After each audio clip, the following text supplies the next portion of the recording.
إن الحمد لله نحمده ونستعينه ونستغفره ونعوذ بالله من شرور أنفسنا ومن سيئات أعمالنا من يهده الله فلا مضل له ومن يضلله فلا هادي له وأشهد أن لا إله إلا الله وحده لا شريك له وأشهد أن محمدا عبده ورسوله أما بعد فإن خير الحديث كتاب الله وخير الهدي هدي محمد صلى الله عليه وسلم وشر الأمور محدثاتها وكل محدثة بدعة وكل بدعة ضلالة وكل ضلالة في النار.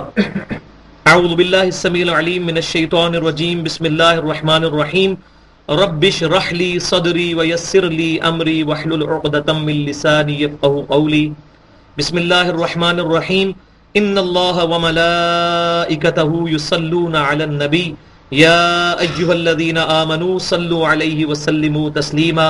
اللهم صل على محمد وعلى آل محمد كما صليت على إبراهيم وعلى آل إبراهيم إنك حميد مجيد. اللهم بارك على محمد وعلى آل محمد كما باركت على إبراهيم وعلى آل إبراهيم إنك حميد مجيد. اچھا جناب، انشاءاللہ آج سورۃ البقرہ کا تیسرا رکوع ہم شروع کریں گے، اور میں نے عرض کیا تھا پہلے درس کے اندر کہ سورۃ البقرہ کے جو پہلے 4 رکوع ہیں یہ پورے قرآن پاک کی تعلیمات کا خلاصہ ہے. ان میں سے بھی جو تیسرا اور چوتھا رکوع ہے خصوصاً پورے قرآن کی تھیم اس کے اندر اللہ تبارک و تعالیٰ نے بیان فرمائی ہے. بسم اللہ الرحمن الرحیم.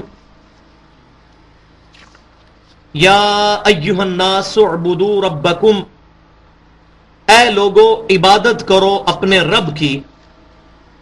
الذی خلقکم، جس نے پیدا کیا تمہیں. والذین من قبلکم، اور جو لوگ تم سے پہلے تھے ان کو بھی اللہ ہی نے پیدا کیا. لعلکم تتقون، تاکہ تم پرہیزگار ڈر والے بن جاؤ. ہدی للمتقین آیا تھا نا سورۃ البقرہ کے شروع میں.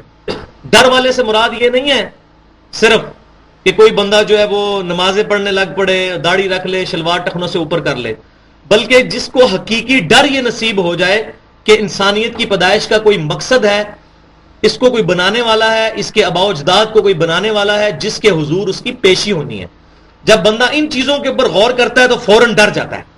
میں نے پہلے بھی ایک مثال بیان کی تھی، جیسے کوئی شخص جب بھی کبھی زمین و آسمان کی پیدائش میں یا اپنی ذات کے اندر اسی طریقے سے مٹی سے نکلتے ہوئے درختوں اور پھولوں اور پھلوں اور دریاؤں اور پہاڑوں اور سمندروں اور انڈے سے نکلنے والے چوزوں اور اسی طریقے سے اپنے جسم کے اوپر غور کرتا ہے تو وہ ڈر جاتا ہے کہ یہ کیا سب کچھ خود بخود ہو رہا ہے. تو اس کی عقل کا ایک بنیادی تقاضا ہے کہ وہ کہتا ہے نہیں، یہ سب کچھ خود بخود نہیں ہو رہا، یہ کسی کے کرنے سے ہو رہا ہے. اور اگر کسی کے کرنے سے ہو رہا ہے تو اس سے ڈر جانا چاہیے کہ اس نے مجھے بھی کسی مقصد کے لیے پیدا کیا، اگر میں نے وہ مقصد پورا نہ کیا تو اس بارگاہ میں میری پیشی ہوگی، اکاؤنٹیبلٹی. یہ ہے کہ اے لوگو اپنے اس رب کی عبادت کرو جس نے تمہیں پیدا کیا اور تم سے پہلے تمہارے آباء و اجداد کو پیدا کیا، تاکہ تم واقعی ڈر والے بن جاؤ. ظاہر ہے کہ ہمارے ماں باپ خود بخود تو پیدا نہیں ہوئے، ہم بھی خود بخود تو پیدا نہیں ہوئے. 2 ہی آپشنز ہو سکتی ہیں، کوئی شخص اپنے آپ کو خود بنا لے یا اس کو کسی نے بنایا ہو. کوئی بھی دنیا کے اندر چیز ہے، مثال کے طور پر یہ بال پوائنٹ ہے، اس کی 2 پاسبلٹیز ہو سکتی ہیں، یا تو یہ خود بخود بن گئی ہو اور یا اس کو کسی نے بنایا ہو. الحمدللہ کوئی تھوڑی سی عقل رکھنے والا شخص بھی یہ جرات نہیں کرے گا کہ وہ کہے کہ یہ بال پوائنٹ خود بخود بن گئی ہے. ظاہر ہے اس کا پورا میکانزم ہے، یہ پلاسٹک کی بنی ہے، اس کے اندر ایک سپرنگ ہے جس کے اوپر یہ لوڈ ہے، اس کی پن، پھر اس کو کلک کرتے ہیں، اس کی پوری ایک کمپوزیشن ہے. او بھائیو، اگر یہ بال پوائنٹ خود نہیں کسی کے بنائے بغیر بنتی تو انسان کیسے بن گیا ہے جس کا دل روزانہ 1 لاکھ دفعہ دھڑک رہا ہے اور 60 سال کی زندگی کے اندر تقریباً وہ 3 ارب دفعہ دھڑکتا ہے اور روزانہ 10,000 لیٹر خون پمپ کرتا ہے، جس کی آنکھیں روزانہ 12,000 دفعہ جھپکتی ہیں بغیر مرضی کے، جس کے پھیپڑے روزانہ 23,000 دفعہ سانس اندر لیتے ہیں اور باہر نکالتے ہیں بغیر اس کی مرضی کے، جس کے گردے روزانہ 25 دفعہ ڈائلیسس کرتے ہیں بغیر اس کی مرضی کے، جس کے جسم کے اندر 1 لاکھ کلومیٹر نسوں کا نظام جو ہے وہ پھیلا ہوا ہے. پوری زمین کے اوپر 2.5 چکر لگائے جا سکتے ہیں، ایک انسان کے اندر اتنی نسیں موجود ہیں، اور جس کے جسم کے اندر 100 ٹریلین سیلز ہیں. 100 ٹریلین خلیے 1 ٹریلین 1000 ارب کے برابر ہوتا ہے. 100,000 ارب خلیوں کا ہر بندہ مجسمہ ہے اور ہر خلیے تک آکسیجن اور خون پہنچانا یہ اس کی ذمہ داری نہیں ہے، کیونکہ یہ اتنا بڑا فگر ہے کہ سائنٹسٹ کہتے ہیں کہ انگلینڈ جیسے 30 ملک ہوں اور ان ملکوں پر صرف درخت ہی ہوں، ان درختوں کے جتنے پتے ہوں گے نا 30 انگلینڈ جتنے ملکوں کے، وہ 100 ٹریلین بنتا ہے. ہر انسان کے جسم میں اتنے سیلز موجود ہیں، یہ خود بخود چل رہے ہیں. اسی طرح انسان کے دماغ کے اندر ملینز آف کنیکشنز ہیں، وہ ڈسٹرب ہو جائیں تو برین ہیمریج ہو سکتا ہے، خلیہ ڈسٹرب ہو جائے، اس کی ڈویژن ڈسٹرب ہو جائے، کینسر ہو سکتا ہے. تو یہ ساری چیزیں خود بخود تو نہیں ہو رہی. اگر کوئی کہہ رہا ہے خود بخود ہو رہی ہیں تو بھائی کر کے بتا دو. اگر کوئی شخص یہ سمجھتا ہے کہ انڈے سے چوزا خود بخود بنتا ہے تو ہم زمین و آسمان کی ساری مخلوقات، سارے انٹلیکچوئلز کو بلاتے ہیں، ایک پلیٹ کے اندر انڈا توڑ کے اس کی لیس رکھتے ہیں اور ہم کہتے ہیں کہ اس لیس سے چوزا بنانا تو بڑی دور کی بات، ایک چوزے کی چونچ بنا دے. کوئی بنا سکتا ہے؟ ایک آنکھ بنا دے، اس کا پر بنا دے. ایون یہ ڈریگن فلائی جس کا میں اکثر ذکر کرتا ہوں، جس کو ہم اپنی مادری لینگویج کے اندر ہیلی کاپٹر کہتے ہیں، یہ 2 پروں والا، دو طرف 2 پر ہوتے ہیں. اس کے ایک ڈھیلے کے اندر 50,000 آنکھیں ہوتی ہیں. 25,000 آنکھیں ایک میں 25,000، ٹوٹل 50,000 اس کی آنکھیں ہیں. وہ اتنا سا ایک ہے اور یہ انڈے میں سے نکلا ہے. اس کے اوپر غور کریں ذرا. ان سین انڈے میں سے ڈریگن فلائی اس کی تصویر نہیں کو بنا سکتا ہاتھ کے ساتھ ایگزیکٹ. تو یہ خود بخود اتنے سے انڈے میں سے نکل آئی ہے اور روزانہ کھربوں انڈوں میں سے چیزیں نکل رہی ہیں.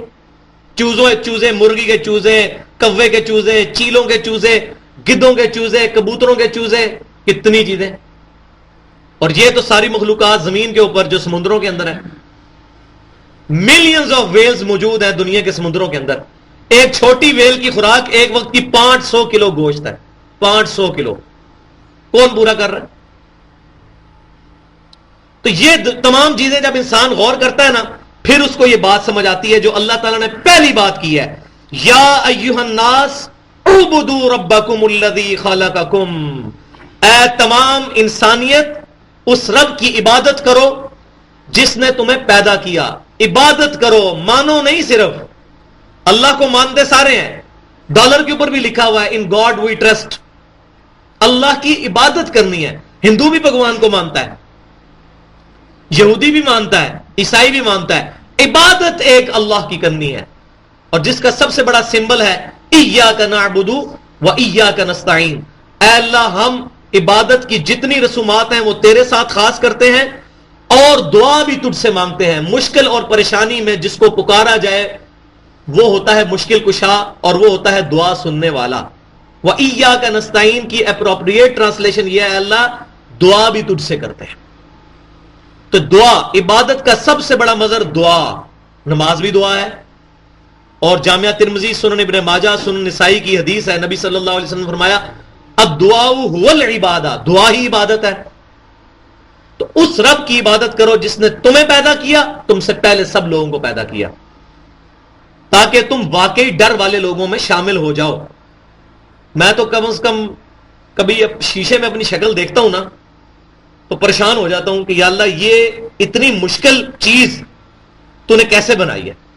گوشت کے اندر سے دانت نکالے ہیں، گوشت کے اندر سے یہ گھاس نکالی ہے، ایسی گھاس یہ بڑھتی ہے، سر کے بال بڑھتے ہیں، یہ گھاس بڑھتی نہیں ہے، میرا کوئی کنٹرول نہیں ہے. تو بندہ فوراً ڈرتا ہے کہ یہ کسی کے بنانے سے یہ شکل بنی ہے، اور اگر کسی کے بنانے سے بنی ہے تو بھائیو یہ بڑی پریشانی والی بات ہے. جس نے ہمیں ہماری مرضی کے بغیر پیدا کر دیا ہے وہ ہمارے ساتھ کچھ بھی کر سکتا ہے. بس اس جملے کو یاد رکھیں، جس نے ہمیں ہماری مرضی کے بغیر پیدا کر دیا ہے وہ ہمارے ساتھ کچھ بھی کر سکتا ہے. ہم اس کا کچھ نہیں بگاڑ سکتے، وہ ہماری ہر چیز بگاڑ سکتا ہے. ابھی میں کل ایک ہاسپٹل میں گیا تھا اسلام آباد میں، ہولی فیملی ہاسپٹل میں. تو میرا ایک بڑا قریبی دوست تھا، تو تقریباً 2 مہینے پہلے اس کے گھر ڈاکو آئے، انہوں نے گولی ماری تو اس کی انتڑیاں زخمی ہو گئیں. پھر وہ اس کو بیگ لگ گیا یہاں پر. اس کے بعد انہوں نے وہ بیگ آپریشن کیا، اس کو بیگ لگایا. 5-6 مہینے کے بعد بیگ جو ہے وہ اترا اس کا، لیکن انتڑیوں کے اندر سوزش ہوئی، پھر رسولی بن گئی، وہ زخم پھیلا، پھر بڑی آنت تک پہنچا، پھر پیٹ کی کھال اور آنت جڑ گئی. 1.5 سال وہ مجھے کل کہتا ہے کہ 1.5 سال ہوئے ہیں سر، میں نے کوئی لقمہ نہیں کھایا، لیکوڈ چیزیں کھا رہا ہوں. کوئی چیز کھاتا ہوں الٹی ہو جاتی ہے کیونکہ آنت ہضم ہی نہیں کر سکتی. اب وہ سارے اشوا انٹرنیشنل سے آپریشن ہو چکا ہے، پولی کلینک سے ہو چکا ہے، ہولی فیملی سے ہو چکا ہے، اٹامک انرجی کے بڑے ہاسپٹل سے، ڈاکٹرز وہ کنٹرول ہی نہیں ہو رہی بیماری. عمر اس کی میرے جتنی 34 سال ہوگی، 33-34 سال. تو انسان کو ڈر جانا چاہیے کہ یہ سب کچھ جو میرا چل رہا ہے نا کسی کے کرنے سے چل رہا ہے. پھر اللہ کی اسی اللہ سے ڈر کر پھر بندہ اس کی طرف متوجہ ہوتا ہے. الذی جعل لکم الارض فراشا والسماء بناء، وہ ذات جس نے زمین کو تمہارے لیے بچھونا فرش بنایا. یہ فرش کا لفظ اردو میں بھی استعمال ہوتا ہے. والسماء بناء، اور آسمان کو تمہارے اوپر ایک چھت کی صورت میں، ایک عمارت کی صورت میں بنا دیا. وَأَنزَلَ مِنَ السَّمَاءِ مَاءً، اور اسی نے اتارا آسمان سے پانی. فَأَخْرَجَ بِهِ، پھر خارج کیا، نکالا اس پانی کے ذریعے، مِنَ الثَّمَرَاتِ رِزْقًا لَكُمْ، پھل تمہارے لیے رزق. پھل تمہارے لیے رزق. پھل کا پیدا ہو جانا کافی نہیں ہے، اس کی ہمارے جسم کے ساتھ کمپیٹیبلٹی ہونا بھی ضروری ہے. مثال کے طور پر اگر بکری کو آپ گوشت کھلا دیں نا الٹی کر دے گی، شیر کو گھاس کھلا دیں الٹی کر دے گا، اس کا معدہ کمپیٹیبل ہی نہیں ہے اس کے ساتھ. اور اگر جدید سائنس کے مطابق سمجھیں، ڈیزل گاڑی کے اندر آپ پیٹرول ڈال دیں نہیں چلے گی، پیٹرول گاڑی میں ڈیزل ڈال دیں سیز ہو جائے گا، کیونکہ اس کی خوراک وہ نہیں ہے. دوسری خوراک جب بھی ڈالیں گے وہ اس کے ساتھ کمپیٹیبل نہیں ہوگی. لیکن انسان اللہ نے ایسی چیز بنائی ہے، گوشت بھی کھاتا ہے، سبزی بھی کھاتا ہے، پھل بھی کھاتا ہے، اور کتنے قسم کے پھل کھاتا ہے، اور وہ اس کے معدے کے ساتھ کمپیٹیبل ہیں، وہ ہضم ہو کے اس کے جسم کا حصہ خون کی خوراک بنتے ہیں. اب اس خوراک کا ہمارے ساتھ کمپیٹیبل ہونا یہ کسی کے کرنے سے ہے، خود بخود نہیں ہو سکتا. ورنہ دنیا کے اندر ایسی جڑی بوٹیاں بھی موجود ہیں جس کو زبان پہ رکھنے سے انسان کی ڈیتھ ہو سکتی ہے. تو اللہ تعالیٰ فرما رہا ہے کہ اسی نے آسمان سے پانی نازل فرمایا، پھر اس پانی کے ذریعے تمہارے لیے رزق پیدا کیا، پھل پیدا کیا، خوراک پیدا کی، تمہارے ساتھ کمپیٹیبل تمہارے لیے. تو اس کا انٹلیکچوئل رزلٹ کیا ہے؟ فَلَا تَجْعَلُوا لِلَّهِ أَنْدَادًا، تو اب اللہ کے ساتھ کسی کو مد مقابل مت ٹھہرانا. یہ ہے وہ رزلٹ جس کے اوپر اللہ تعالیٰ لے کے آنا چاہتا ہے. یہ پوری انسانیت کو دعوت دی جا رہی. کیسے بات شروع ہوئی ہے؟ اس کا انٹلیکچوئل ایونچوئل رزلٹ کیا ہے؟ فَلَا تَجْعَلُوا لِلَّهِ أَنْدَادًا، اللہ کا ند کسی کو نہیں بنانا. اور یہاں پر مجھے وہ جامعہ ترمذی کی صحیح حدیث مسند امام احمد کی سیدنا ابن عباس رضی اللہ تعالی عنہما سے کہ آپ صلی اللہ علیہ وسلم کی خدمت میں ایک صحابی حاضر ہوئے اور انہوں نے کہا یا رسول اللہ صلی اللہ علیہ وسلم ما شاء اللہ و شئت، جو اللہ چاہے اور جو آپ کی مرضی. تو نبی صلی اللہ علیہ وسلم نے ان کو فرمایا اجعلتنی للہ ندا، یہ وہی لفظ اندادا، کیا تو نے مجھے اللہ کے مد مقابل کھڑا کر دیا؟ تو کہہ رہا ہے جو اللہ چاہے اور جو آپ چاہیں. بلکہ کہو قل ما شاء اللہ وحدہ، بلکہ یہ کہو کہ جو اکیلا اللہ چاہے. اب وہ آج کا کوئی بندہ ہوتا کہتا نہیں ہے یا رسول اللہ صلی اللہ علیہ وسلم میں نے تو آپ کو اللہ کے اختیار سے ہی مانا ہے.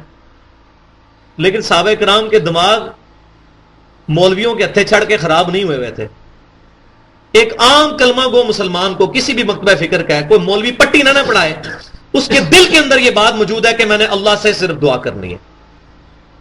اس صحابی نے مجھے بتایا نعوذ باللہ کیا حضور کو اللہ کا مد مقابل ٹھہرانے کی نیت سے کہا تھا؟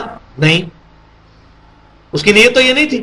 صرف اس نے کہا جو اللہ چاہے اور جو آپ چاہیں، جس طرح آج ہماری بسوں کے اوپر لکھا ہوتا ہے اللہ نبی وارث. ہاں جہاں تک علم کی بات ہے وہ ٹھیک ہے کہ اللہ اور اس کا رسول بہتر جانتے ہیں، دین کے علم کی بات ہے، یہ بخاری مسلم میں موجود ہے. صحابہ کرام اکثر سوالوں کے جواب میں کہتے تھے اللہ اور اس کا رسول بہتر جانتے ہیں، کیونکہ اللہ نے اپنے رسول کو سکھایا اور رسول اللہ صلی اللہ علیہ وسلم نے پوری امت کو سکھایا. تو کوئی قرآن اور سنت کی بات ہو، اس میں کوئی بندہ بات کرے، اس کے بعد کہے کہ اللہ اور اس کا رسول بہتر جانتے ہیں کہ اس کا صحیح مسئلہ کیا ہے، یہ بات درست ہے علم کے معاملے میں. لیکن جو تکوینی امور ہیں، تقدیر کے معاملات ہیں، کسی کا سعید ہونا یا بدبخت ہونا یہ صرف اللہ کے اختیار میں ہے. انک لا تہدی من احببت ولکن اللہ یہدی من یشاء. اے نبی صلی اللہ علیہ وسلم، آپ جس سے محبت کرتے ہیں آپ اس کو ہدایت نہیں دے سکتے، اللہ جسے چاہتا ہے ہدایت دیتا ہے. اگرچہ آپ صلی اللہ علیہ وسلم ہدایت کے راستے کی طرف رہنمائی ضرور کرتے ہیں، جیسے سورہ شورا کے آخری رکوع میں آتا ہے وَإِنَّكَ لَتَهْدِي إِلَىٰ صِرَاطٍ مُسْتَقِيمٍ، اے نبی صلی اللہ علیہ وسلم آپ لوگوں کو سیدھے راستے کی طرف رہنمائی کرتے ہیں، لیکن ہدایت بلٹ ان کسی کے نیچر کے اندر آپ ڈال نہیں سکتے۔ جو اپنے اندر جو موجود ہدایت اللہ تعالیٰ نے بلٹ ان کسی کے اندر رکھی ہے اس کو یوٹیلائز کر کے اللہ کی راہ میں کوشش کرے گا، وَالَّذِينَ جَاهَدُوا فِينَا لَنَهْدِيَنَّهُمْ سُبُلَنَا، جو لوگ ہماری راہ میں ہم کوشش کریں گے ہم اپنی راہیں ان کے لیے کھول دیں گے۔ سورۃ العنکبوت کے آخری رکوع میں آتی ہے بات۔ تو نبی صلی اللہ علیہ وسلم نے فرمایا کہ اجعلتنی للہ ندا، کیا تو نے مجھے اللہ کے مد مقابل ٹھہرا دیا؟ یہ آپ صلی اللہ علیہ وسلم کی احتیاط تھی۔ اسی لیے صحیح بخاری میں نبی صلی اللہ علیہ وسلم کی حدیث موجود ہے، سیدنا عمر فاروق رضی اللہ تعالیٰ عنہ خطبہ دیتے ہوئے ارشاد فرما رہے تھے کہ میں نے نبی صلی اللہ علیہ وسلم کو ممبر پہ یہ خود بات فرماتے ہوئے سنا، کتاب الوصیہ چیپٹر، کتاب الحدود چیپٹر صحیح بخاری کا، کہ نبی صلی اللہ علیہ وسلم نے فرمایا کہ اے میرے امتیوں دیکھنا میری شان کو اس طرح بلند نہ کر دینا جیسے عیسائیوں نے، نصارہ نے اپنے نبی کو اللہ کے مد مقابل کھڑا کیا، اللہ تعالیٰ کی ذات کے مقابلے میں کھڑا کیا۔ میں اللہ کا بندہ اور اس کا رسول ہوں، مجھے اللہ کا بندہ اور اس کا رسول کہنا۔ الحمدللہ ہم نماز میں یہی پڑھتے ہیں محمدن عبدہ ورسولہ، الحمدللہ۔ باقی جو قرآن اور سنت سے آپ کے ٹائٹل ہیں وہ الحمدللہ جسٹیفائی ہیں سارے۔ آپ صلی اللہ علیہ وسلم امام اعظم ہیں، آپ صلی اللہ علیہ وسلم امام الانبیاء ہیں، آپ صلی اللہ علیہ وسلم سید الاولین والآخرین ہیں، آپ صلی اللہ علیہ وسلم شفیع المذنبین ہیں، آپ صلی اللہ علیہ وسلم رحمت للعالمین ہیں، آپ صلی اللہ علیہ وسلم اللہ تعالیٰ کی محبوب ترین ہستی ہیں، لیکن آپ صلی اللہ علیہ وسلم کی تعلیمات یہ ہیں کہ اللہ کے مقابلے میں آپ کو کھڑا نہ کیا جائے۔ تو یہ تمام چیزوں کا یہ ند کے لفظ سے مجھے یہ باتیں یاد آئیں۔ وَأَنْتُمْ تَعْلَمُونَ فَلَا تَجْعَلُوا لِلَّهِ أَنْدَادًا وَأَنْتُمْ تَعْلَمُونَ، کتنی زبردست بات ہے یہ کہ دیکھنا اللہ کے مقابلے میں کسی کو نہ ٹھہرانا، وَأَنْتُمْ تَعْلَمُونَ، اور تم جانتے تو ہو، تم جانتے تو ہو۔ جب تمہارے مریض لا علاج ہو جاتے ہیں نا تو بڑے بڑے جو ایتھیسٹ ہیں نا ان کی زبان میں بھی آتا ہے کہ جو اللہ کی مرضی، اللہ اب ٹھیک کرے گا۔ تم جانتے تو ہو کہ اللہ ہی کرنے والا ہے۔ ہمارا ایک دوست تھا ابھی میرے ساتھ آفس میں جاب کرتے ہیں، تو انہوں نے ایک بھائی کو دعوت پیش کی، دعوت توحید۔ تو وہ اس چیز کے عقیدے کے حامل تھے کہ اللہ کے علاوہ اور ہستیوں کو بھی مدد کے لیے پکارا جا سکتا ہے۔ تو انہوں نے اس بھائی کو کہا کہ یہ بتاؤ کہ تم بوئنگ 747 میں بیٹھے ہو، اکثر ہم آفس کے سلسلے میں جاتے ہیں کراچی تک ایئر فلائٹ کے ذریعے، اور جہاز کا پائلٹ یہ اناؤنسمنٹ کرے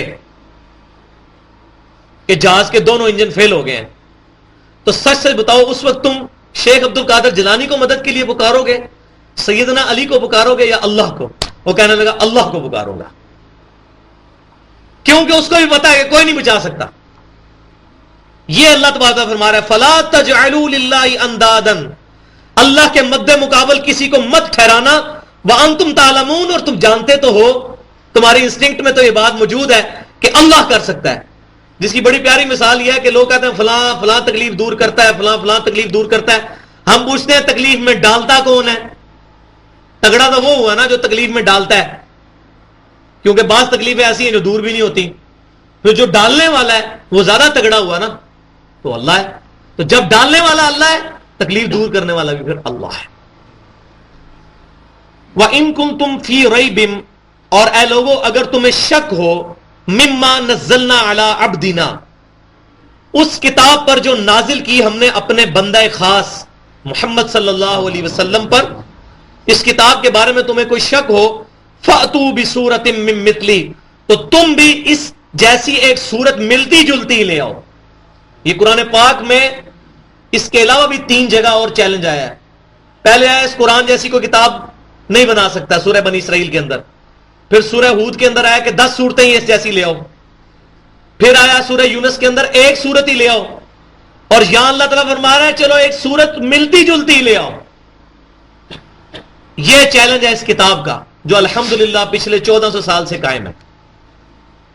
یہ الحمدللہ اس کتاب کا جو ربط ہے، نہ تو یہ شاعری ہے، البتہ ایک ڈیوائن میوزک اس کے اندر موجود ہے، اور عربی لنگوسٹک کی جو بڑے بڑے قواعد ہیں اس کے اندر جو ہم سمجھتے نہیں ہیں اتنے زیادہ، لیکن الحمدللہ اس زمانے کے اندر شاعری اپنے عروج پہ تھی، اس کے باوجود کسی نے جرت نہیں کی کہ وہ شخص یہ کہے کہ میں بھی اس جیسی کتاب لے کے آ سکتا ہوں. اللہ تعالیٰ فرما رہا ہے اس جیسی کوئی کتاب لے آؤ. وَادْعُوا شُهَدَاءَكُم مِّن دُونِ اللَّهِ، اور ایک تمہیں سہولت یہ دی جاتی ہے کہ بلا لو تمام اپنے حمایتیوں کو اللہ کے سوا جتنے بھی ہیں، تمام ہستیوں کو جمع کر لو، اس جیسی ایک صورت بنا لیں. اور سب سے چھوٹی صورت اِنَّا أَعْطَيْنَاكَ الْكَوْثَرَ فَصَلِّ لِرَبِّكَ وَانْحَرْ إِنَّ شَانِئَكَ هُوَ الْأَبْتَرُ. اس کے اوپر تو کوئی ٹرائی مار سکتا تھا، لیکن یہ ماننی پڑے گی عربیوں کی بات کہ وہ نبی صلی اللہ علیہ وسلم کے دشمن ہونے کے باوجود بے غیرت نہیں تھے. پتا تھا ان کو کہ اس طرح کی کتاب نہیں بنا سکتے. انہوں نے چیلنج نہیں قبول کیا. آج تک نہیں ملتا کہیں کہ کسی نے کہا کہ ہاں جی میں بنا کے لے آؤں، یہ لے جی. آج بھی 140 لاکھ کوپٹک کرسچنز بائی برتھ جو عیسائی ہیں، عربی ہیں، جن کی مدر لینگویج ہی عربی ہے، ان کے لیے چیلنج موجود ہے ایسی کوئی صورت لیں. اور آج کے اعتبار سے تو بہت بڑا چیلنج جو میں نے تعارف قرآن میں بتایا تھا کہ قرآن کی ایک آیت اسٹیبلش سائنس کے خلاف کوئی نکال کے بتائے. آج کا تو علم یہ ہے نا، اس کے بارے میں بھی قرآن میں ذکر موجود ہے. سورہ حامیم السجدہ کی آخری آیت ہے، آخری آیات، سَنُرِيهِمْ آیَاتِنَا فِي الْآفَاقِ وَفِي أَنفُسِهِمْ حَتَّى يَتَبَيَّنَ لَهُمْ أَنَّهُ الْحَقُّ. ان قریب ہم لوگوں کو زمین و آسمان میں اور ان کی جانوں میں ایسی نشانیاں دکھائیں گے کہ وہ چیخ اٹھیں گے یہ قرآن اللہ کی کتاب ہے، یہ حق ہے.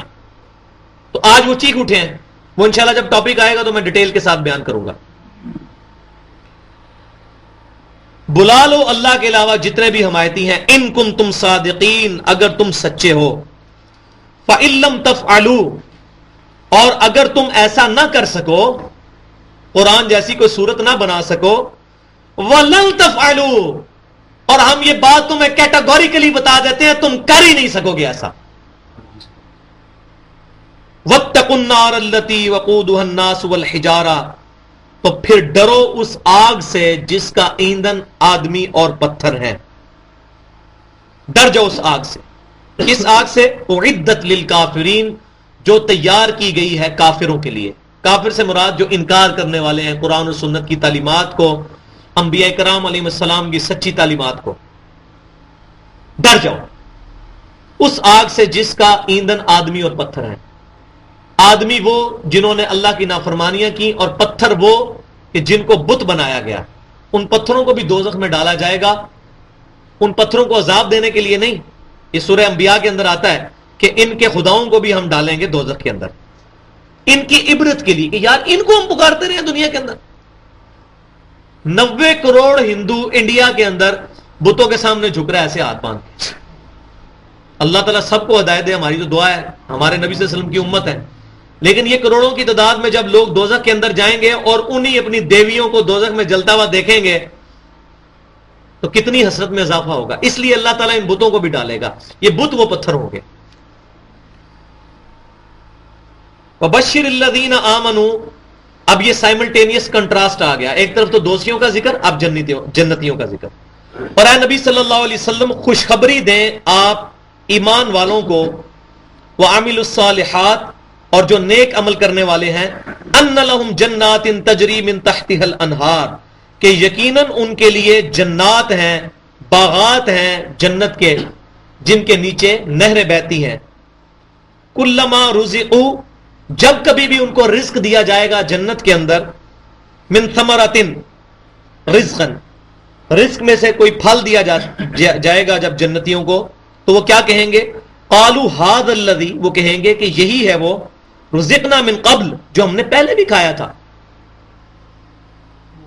وَأُتُوا بِهِ مُتَشَابِهًا، اور ان کو ملتا جلتا پھل اس کے ساتھ دیا جائے گا. یہ ابتدائی مہمان نوازی جو ہوگی وہ دنیا کے پھلوں سے ملتی جلتی ہوگی، کیونکہ انسان کی ایک نیچر ہے کہ نئی چیز کو کھاتے پیتے وقت تھوڑی سی اس کے اندر ہچکچاہٹ ہوتی ہے. آپ کسی علاقے میں چلا جائیں، وہاں ایسا پھل ہو جو آپ نے زندگی میں کبھی دیکھا نہ ہو، آپ کو کوئی پیش کرے تو آپ اس کو تھوڑا ہی توڑ کے منہ میں ڈالیں گے، لیکن آم پڑے ہوں، اگر یہ تربوز کٹا ہو ٹھنڈا، آپ فوراً ہاتھ ڈالیں گے. تو یہ ابتدائی مہمان نوازی جنتیوں کی ہوگی جس فروٹ کے ساتھ وہ فیملیئر ہیں. مثلا آم پیش کیے جائیں گے، انار، انگور، لیکن وہ ایگزیکٹ وہ نہیں ہوں گے، ملتے جلتے ہوں گے اس سے، جیسے آ رہا ہے کہ ملتے جلتے، لیکن اس آم کی تو کیا ہی بات ہوگی. جیسے آم تو ایک دیسی آم بھی آم ہے اور انور رٹول اور چونسا بھی ایک آم ہے، دنیا میں ہی کتنا فرق ہے، دیار کی لکڑی میں اور دوسری لکڑی میں کتنا فرق ہے، سونے کی دھات کے اندر اور لوہے کے اندر کتنا فرق ہے. تو اللہ تبارک و تعالیٰ نے دنیا میں یہ مثالیں رکھی ہیں کہ دنیا میں بھی ایلیٹ چیزیں موجود ہیں. تو وہ ابتدائی مہمان نوازی کی جائے گی تاکہ وہ بیریئر ان کا ٹوٹے، تو کہیں گے اچھا یہ تو وہی پھل ہے جو ہمیں دنیا میں ملتا تھا. اس آیت سے میرا دھیان ایک اور طرف بھی گیا ہے جو بڑی مزے والی بات ہے، اور الحمدللہ قرآن پاک اس کو سپورٹ بھی کرتا ہے کہ ہم جب دنیا میں ہم نے ہوش سنبھالا 3-4 سال کی عمر میں، اس سے پہلے کی جتنی زندگی ہے، ماں کے پیٹ کی زندگی، ہمارے دودھ پینے کی عمر کی زندگی، اور اس کے پیچھے ہزاروں سال کی عالم ارواح کی زندگی جو ہے، جو سورۃ الاعراف کے اندر آتا ہے کہ اللہ تبارک و تعالیٰ نے، آگے آ رہا ہے وہ کہ روحوں سے عہد لیا تھا، الست بربکم، کیا میں تمہارا رب نہیں ہوں، 172 نمبر آیت کے اندر سورۃ الاعراف کی. تو سب نے کہا تھا کہ ہاں، قالوا بلا، تو ہمارا رب ہے. وہ ہمیں زندگی تو کوئی نہیں یاد ہے، مجھے تو کم از کم نہیں یاد کہ ہم نے وہ عہد کا جواب کیسے دیا تھا. لیکن الحمدللہ دنیا میں پیدا ہونے کے بعد سے لے کے اب جنت میں جانے تک کی ساری زندگی ہمیں یاد رہے گی. جس کی مثال دیکھ لیں، ہمیں اپنا بچپنا یاد ہے، بڑھاپے میں پہنچیں گے جوانی یاد ہوگی. اسی طریقے سے قبر میں جب جائیں گے تو احادیث میں ڈیٹیل سے یہ ٹاپک موجود ہے کہ انسان کو اپنے دنیا کے حالات یاد ہوں گے. اسی طرح قیامت والے دن اٹھایا جائے گا تو اس کو دنیا کے حالات ایک ایک پوری سٹوری یاد ہوگی. آپ اسی طرح سمجھ لیں جس طرح ہم یہاں سے لاہور چلے جائیں، شفٹ ہو جائیں، 25 سال یہاں رہیں، 20 سال وہاں گزاریں، تو انسان کو یاد ہوتا ہے اچھا میں 25 سال جیل میں گزار کے آیا ہوں. اسی طریقے سے انسان کو اب کے بعد کی جتنی زندگی ہے یہ یاد رہے گی. بعض کا میرے ذہن میں یہ بات آتی تھی کہ عالم ارواح کی تو زندگی مجھے یاد نہیں، یہ نہ ہو جنت میں ہم پہنچیں، ہمیں یہ پتہ نہ ہو ہم نے دنیا میں تکلیفیں اٹھائی ہیں، تو پھر مجھے تو جنت نہ ملی، کسی اور کو ہی ملی. لیکن ادھر ایسا نہیں ہوگا. وہ قرآن پاک میں کئی جگہ آتا ہے کہ جنتیوں اور دوستیوں کے باقاعدہ مکالمے ہوں گے، بلکہ وہ پوچھیں گے کہ اللہ ذرا دکھاؤ دنیا میں ہمارے ساتھ مذاق کرتے تھے وہ کدھر ہے، پھر بتایا جائے گا دوزخ میں ہے. پھر دوستیوں کے ساتھ جنتی گفتگو کریں گے اور پھر ان کو بھی ٹانٹ کریں گے کہ تم دنیا میں ہمیں جو ہے اس چیز کے اوپر ٹانٹ کرتے تھے، میڑے مارتے تھے سانو، ہوں دیکھو اسی تواڈے پیچھے لگے ہوندے تھے، آج اسی بھی تواڈی جگہ دوزخ ہی چاہتے. تو اب کے بعد کی ساری زندگی یاد ہوگی. اب آپ اس بات کو سمجھیں، کلما رزقوا منها من ثمرۃ رزقا، جب کبھی بھی ان کو کھانے کو کوئی رزق پھل دیا جائے گا، قالوا هذا الذي رزقنا من قبل، یہ تو وہی ہے جو ہمیں پہلے بھی ملا تھا دنیا کے اندر، اس سے ملتا جلتا. وَأُتُوا بِهِ مُتَشَابِهًا، لیکن اصل بات یہ ہوگی کہ اس سے ملتا جلتا ان کو دیا جائے گا، کیونکہ صحیح بخاری اور مسلم میں موجود ہے. بلکہ سب سے پہلے قرآن پاک سورہ سجدہ کے اندر یہ بات موجود ہے کہ جنتوں کے لیے وہ نعمتیں ہیں جو نہ کسی آنکھ نے دیکھی، نہ کسی کان نے سنی، نہ کسی دل کے اوپر ان کا کھٹکا گزرا. یہ سورہ سجدہ میں بھی ہے اور صحیح بخاری اور مسلم میں، بلکہ مسلم میں تو بہت زبردست جنت کے اوپر ایک چیپٹر ہے 3 جلد کے اندر. وَلَهُمْ فِيهَا أَزْوَاجٌ مُطَهَّرَةٌ، اور وہاں ان کے لیے ہوں گی پاکیزہ بیویاں. پاکیزہ بیویاں یعنی حوریں، وہ بیویاں کہ جو اپنے خامدوں کے علاوہ کسی اور کی طرف توجہ ہی نہیں کریں گی. وہ بیویاں جو کہ واقعی پاکیزہ ہوں گی، جب سانس لیں گی تو ان کے سانس سے اللہ کا ذکر نکلے گا. یہاں تو بیویاں مسجد میں نماز پڑھنے کے لیے نہیں جانے دیتی، خود کا شملہ ہی نہ ہو جائے گا. تو یہ اس طرح کی بیویاں نہیں ہوگی، وہ پاکیزہ. اور ادنا ترین جو جنتی ہے اس کو بھی کم از کم 70 حوریں ملیں گی. اور ان حوروں کا ڈیٹیل بخاری اور مسلم میں ذکر موجود ہے کہ وہ حوریں جو ہیں اگر صرف اپنی کلائی دنیا میں کھول دیں تو پوری دنیا کے لوگ فتنے میں مبتلا ہو جائیں. اپنا تھوک اگر دنیا کے سمندروں میں ڈال دیں تو اس شہد سے زیادہ میٹھے ہو جائیں. اب یہ ایک ڈیٹیل ایک ٹاپک ہے. تو وہاں ان کو بیویاں بھی، کیونکہ دنیا کے اندر ایک بہت بڑی آزمائش ہے، عورتوں کی وجہ سے انسان ڈی ٹریک ہوتا ہے. تو اللہ تعالیٰ نے تسلی دی ہے کہ دنیا میں کسی کی شادی نہیں بھی ہوئی بدقسمتی کی وجہ سے، آخرت میں اس کی حوریں پکی ہیں اگر اللہ تبارک و تعالیٰ کو اس نے اوبے کیا ہے. وَهُمْ فِيهَا خَالِدُونَ، اور سب سے بڑی بات یہ ہے کہ وہ ہمیشہ اس جنت میں رہیں گے. یہ بہت بڑی بات ہے. صحیح بخاری اور مسلم کی متفق علیہ حدیث ہے کہ جنت اور دوزخ کے درمیان ندا کی جائے گی اور موت کو ایک مینڈے کی شکل میں، ایک دمبے کی شکل میں لا کے ذبح کیا جائے گا. جنتیوں کو بلایا جائے گا، وہ جنت کے کنارے پہ آئیں گے گھبراتے ہوئے، شاید ہمیں جنت سے نکلنے کا نہ کہا جائے. اور دوزخیوں کو بلایا جائے گا، وہ دوزخ کے کنارے پہ آئیں گے خوش ہوتے ہوئے، شاید ہم دوزخ سے نکالنے کا حکم ہو رہا ہے. پھر اللہ تبارک و تعالیٰ کی طرف سے اناؤنسمنٹ ہوگی کہ یہ موت ہے، اب ہم اس کو ہمیشہ کے لیے ذبح کر رہے ہیں. جنتیوں تمہیں مبارک ہو, اب تمہیں موت نہیں آئے گی, اور دوستیوں تمہارے لیے اب خرابی ہے, تمہیں بھی موت نہیں آئے گی, تم ہمیشہ دوزخ کے اندر اور تم لوگ ہمیشہ جنت کے اندر. ان کی حسرت میں اضافہ ہوگا. اور صحیح مسلم کے اندر حدیث موجود ہے, نبی صلی اللہ علیہ وسلم نے فرمایا کہ جنتی جب جنت میں داخل ہوں گے تو ایک ندا کرنے والا ندا دے گا, جنتیوں تمہیں مبارک ہو, آج کے بعد تم ہمیشہ جوان رہو گے, کبھی بوڑھے نہیں ہوگے. تمہیں مبارک ہو, آج کے بعد تم ہمیشہ صحت مند رہو گے, کبھی بیمار نہیں پڑو گے. تمہیں مبارک ہو کہ آج کے بعد تم زندہ ہمیشہ رہو گے, تمہیں کبھی موت نہیں آئے گی. تو یہ ساری خوشخبریاں ہیں. تو یہ سارا ٹاپک. اب ایک چلتے چلتے ایک ٹاپک سے ہٹ کر ایک بات قرآن پاک کے اسلوب کے اوپر, کیونکہ میں نے آپ کو پہلے بتایا تھا کہ قرآن پاک کا جو اسلوب ہے یہ خطبے کی شکل میں ہے. قرآن پاک عام کتابوں کی طرح ایک کتاب نہیں ہے, بلکہ یہ اللہ تعالیٰ کے خطبات کا مجموعہ ہے. یہ قرآن کا جو ایک چھوٹا سا اسٹوڈنٹ جب قرآن کو لے کے بیٹھتا ہے وہ سمجھتا ہے یہ چلتے چلتے بیچ میں کوئی اور بات آ گئی. کیوں؟ وہ یہ سمجھتا ہے شاید قرآن پاک کی جو صورتیں ہیں, یہ ایک سورت کا نام ہے سورہ بقرہ یعنی گائے, تو اب اس میں صرف گائے کا ذکر ہوگا. یہ صرف صورتوں کے نام ہے. قرآن پاک کا اسلوب یہ ہے کہ قرآن پاک کی صورتیں اللہ کے خطبات ہیں. It is the collection of divine orations of Almighty Allah. اور خطبہ جب خطیب دے رہا ہوتا ہے تو ایک خاص ٹاپک ہوتا ہے, لیکن اس کو سمجھانے کے لیے کبھی ادھر کی مثال, کبھی ادھر کی مثال, پھر کبھی یہ بھی ہوتا ہے کہ کبھی کسی کو خطاب کیا جاتا ہے, کبھی کسی کو خطاب کیا جاتا ہے. اب یہ سیاسی تقریروں میں دیکھیں نا, کبھی مہنگائی کے اوپر بات ہوتی ہے, پھر سعد نواز شریف کے بارے میں, کبھی جو ہے وہ زرداری کے بارے میں, کبھی پرویز مشرف کے بارے میں بولا جاتا ہے, مختلف مثالیں. تو جب تک بندے کو یہ پتا نہ ہو وہ اس وقت تک سمجھ نہیں سکتا اچھا اب یہ کس کو جو ہے وہ ٹانٹ کروائی جا رہی ہے. اسی طریقے سے قرآن پاک بھی اللہ کا خطبہ ہے. تو ان خطبوں کے اندر مثالیں بھی آئیں گی, اور پھر بات چلتے چلتے بیچ میں کوئی اور بات آئے گی, اور میں سمجھتا ہوں یہ قرآن کا ٹیسٹ اس کی وجہ سے ہے, ورنہ ایک ہی بات چل رہی ہونا تو مزہ نہیں آتا. اب دیکھیں اب کتنے ٹاپک چینج ہوئے. اب ایک قرآن کے اسلوب کے اوپر بحث ہوئی تھی, قرآن کے اسلوب کے اوپر اعتراض کیا کافروں نے. اچھا یہ قرآن ایک اللہ جو عظیم ترین ہستی ہے اس کی طرف سے کتاب ہے, تو قرآن کے اندر یہ چھوٹی چھوٹی چیزوں کی مثالیں کی موجود ہیں. سورۃ الحج کے آخری رکوع کے اندر مکھی کی مثال اللہ نے دی ہے کہ یہ ساری مخلوقات مل کے, سارے مشکل کشا مل کے, سارے بزرگ مل کے ایک مکھی نہیں پیدا کر سکتے, اور اگر مکھی سے کوئی چیز چھین کے لے جائے اس سے چھین نہیں سکتے واپس. اچھا یہ اللہ کی کتاب ہے تو مکھی کا ذکر کیوں ہے؟ سورۃ العنکبوت کے اندر مکڑی کا ذکر آیا کہ کافروں کا جو ایمان ہے اس کی مثال مکڑی کے سے جالے کی سی ہے, عنکبوت کہتے ہیں مکڑی کو ہے. اچھا اللہ مکڑی کا ذکر کیوں کر رہا ہے؟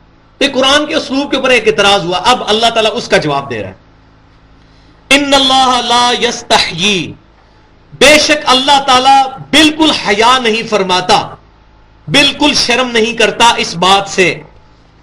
کس بات سے؟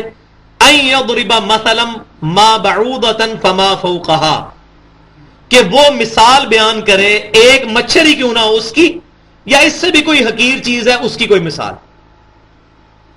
اللہ اس سے شرم نہیں کرتا. دنیا کے اندر لوگ کوشش کرتے ہیں کہ اپنا انٹلیکچوئل لیول کسی پر شو کرنے کے لیے انگلش کے ورڈز بولیں اور مشکل مشکل دقیق باتیں کریں, بڑی مشکل عربی جو ہے وہ بیان کریں, اردو کے مشکل مشکل الفاظ. لیکن اللہ تعالیٰ کا مقصد ایک عام آدمی, قرآن ایک موچی کو بھی سمجھ آئے گا, ایک ڈاکٹر کو بھی سمجھ آئے گا, ایک انجینئر کو بھی سمجھ آئے گا, ایک فلاسفر کو بھی سمجھ آئے گا, ایک ریڑھی بیچنے والے کو بھی سمجھ آئے گا. کیوں؟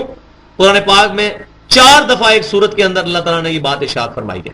سورۃ القمر کے اندر بسم اللہ الرحمن الرحیم وَلَقَدْ يَسَّرْنَا الْقُرْآنَ لِلذِّكْرِ فَهَلْ مِن مُدَّكِرٍ, قرآن کو نصیحت کے لیے ہم نے آسان کر دیا تو کوئی ہے اس سے نصیحت اخذ کرنے والا. تو قرآن کا بنیادی مقصد نصیحت ہے. اب نصیحت کے لیے بہت ایلیٹ باتیں بھی نہیں ہوں گی, بعض اوقات ایسی باتیں بھی ہوں گی, لیکن زیادہ تر عام فہم بات ہوگی. اگر مچھر اور مکھی کی مثال سے بات سمجھ آتی ہے تو اللہ تعالیٰ کہتا ہے میں کوئی شرماتا نہیں ہوں, میں بات سمجھاؤں گا. سمجھانے کے لیے مثال دی. تو اللہ تعالیٰ فرماتا ہے جب یہ مثالیں بیان کی جاتی ہیں تو 2 قسم کے لوگ بن جاتے ہیں. ایک وہ لوگ ہیں جو اس کو پازیٹیو سینس سے لیتے ہیں, وہ کہتے ہیں کہ نہیں بالکل یہ بات سمجھانے کے لیے کی جا رہی ہے. وہ لوگ ہوتے ہیں فَأَمَّا الَّذِينَ آمَنُوا, پس جو لوگ ہیں ایمان والے جن کا واقعی یقین ہے, فَيَعْلَمُونَ أَنَّهُ الْحَقُّ, تو یہ بات بالکل صحیح جانتے ہیں کہ یہ بالکل صحیح ہو رہا ہے اس مثال کے ذریعے جو سمجھایا جا رہا ہے. أَنَّهُ الْحَقُّ مِن رَبِّهِمْ, یہ ہمارے رب کی طرف سے بالکل صحیح اسٹریٹ فارورڈ جو بات ہے یہ بالکل صحیح ہے. وَأَمَّا الَّذِينَ كَفَرُوا, اور جو لوگ کافر ہیں وہ کیا کہتے ہیں؟ فَيَقُولُونَ وَيَقُولُونَ وہ کہتے ہیں مَاذَا أَرَادَ اللَّهُ بِهَذَا مَثَلًا اللہ تعالیٰ اس مثال سے کیا سمجھانا چاہتا ہے, کیا مقصد ہے اس مثال کا. نعوذ باللہ. اب اللہ تعالیٰ نے ان کافروں کے اوپر پھر ٹانٹ کی ہے, مینا مارا ہے ان کو. یہ نہیں کہ قرآن گمراہ کرتا ہے. اللہ تعالیٰ ماتا ہے جو قرآن کے منکر ہے نا, قرآن سے ہدایت نہیں حاصل کرتے اور کہتے ہیں جی علموں بس کریو یار, او جی قرآن تے شیطان نو بھی آندا سی, یہ سب جھوٹ ہے. ایسی بات نہیں ہے. قرآن کے علم کی وجہ سے ہدایت ملے گی. تو اللہ تعالیٰ ان کافروں کو ٹانٹ کر رہا ہے جو کہہ رہے ہیں قرآن سے ہدایت نہیں مل سکتی, اور ڈائریکٹلی قرآن شریف پڑھی دا بندہ گمراہ ہو جاتا ہے. کسی مولوی کو پڑھو, تاکہ کسی دیوبندی کو پڑھو تو دیوبندی قرآن پڑھائے ہو, کسی بریلوی کو پڑھو بریلوی قرآن پڑھائے, کسی وہابی کو پڑھو وہابی قرآن پڑھائے, تو اللہ کے نبی دا قرآن نہ پڑھائے. تو اس لیے کہتے ہیں مولویوں کے پیچھے لگو تاکہ بندہ جدھر لگا ہے ادھر لگا رہے. حق بات ہے. تو اللہ تعالیٰ کافروں کو ٹانٹ کر رہا ہے کہ اچھا تم کہتے ہو قرآن سے کیا مثال. اللہ تعالیٰ ہے یضل بہ کثیرا ویہدی بہ کثیرا. اس قرآن کی مثال کے ذریعے ہم بہت سے لوگوں کو گمراہ کرتے ہیں اور بہت سے لوگوں کو ہدایت دیتے ہیں. یہ آیت پکڑی ہوئی ہے ایک پورے قرآن میں سے, اور قرآن پڑھ کے لوگ گمراہ بھی ہو جاتے ہیں, قرآن پڑھ کے لوگ ہدایت بھی حاصل ہوتے ہیں. جس شخص نے یہ بات کی نا کہ قرآن لوگوں کو گمراہ کرتا ہے وہ کافر ہے. قرآن تو سٹارٹ ہی سے ہو رہا ہے ہدی للمتقین. سورہ یونس کی 57 نمبر آیت کے اندر فرمایا بسم اللہ الرحمن الرحیم یا ایھا الناس قد جاءتکم موعظۃ من ربکم وشفاء لما فی الصدور وہدی ورحمۃ للمؤمنین. اے لوگو, ساری انسانیت, بے شک تمہارے پاس تمہارے رب کی طرف سے آ گئی واز کی چیز, اور تمہارے دلوں کی بیماریوں کی شفا یعنی شرک کی شفا, وہ ہدوں اور ہدایت بھی ہے اور رحمت بھی ہے مومنین کے لیے. اسی طرح کیسے سورہ البقرہ کی 185 نمبر آیت کے اندر ارشاد فرمایا شہر رمضان الذی انزل فیہ القرآن ھدی للناس. رمضان کا مہینہ وہ ہے جس میں قرآن نازل ہوا جو سارے انسانوں کے لیے ہدایت ہے, اور اس کے اندر حق اور باطل میں تمیز کرنے کے روشن دلائل موجود ہیں. اللہ فرما رہا ہے ساری انسانیت کے لیے ہدایت ہے. یہ تو اللہ تعالیٰ نے ایک تنزیہ جملہ کسا ہے. یہ کافر کہتے ہیں یہ قرآن پڑھنے کا کیا فائدہ ہے, یہ اصل میں انہی لوگوں کے بارے میں جو کہتے ہیں قرآن پڑھ کے لوگ گمراہ ہوتے ہیں. وہ بھی کہتے ہیں قرآن کی مثال سے کیا فائدہ. تو یہ واقعی یہ گمراہ ہوئے ہیں قرآن کو چھوڑ کے. تو قرآن پڑھ کے وہ گمراہ نہیں ہوتا, یہ بات سمجھے. اکثر لوگ یہ آیت کوٹ کرتے ہیں یضل بہ کثیرا ویہدی بہ کثیرا, پھر سورے لگا لا کے پڑھتے ہیں قرآن پڑھ کے گمراہ ہو گئے نا.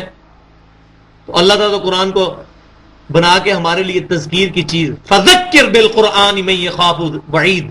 اے نبی اس قرآن کے ذریعے آپ لوگوں کو نصیحت کریں جو اللہ کا خوف رکھتا ہے.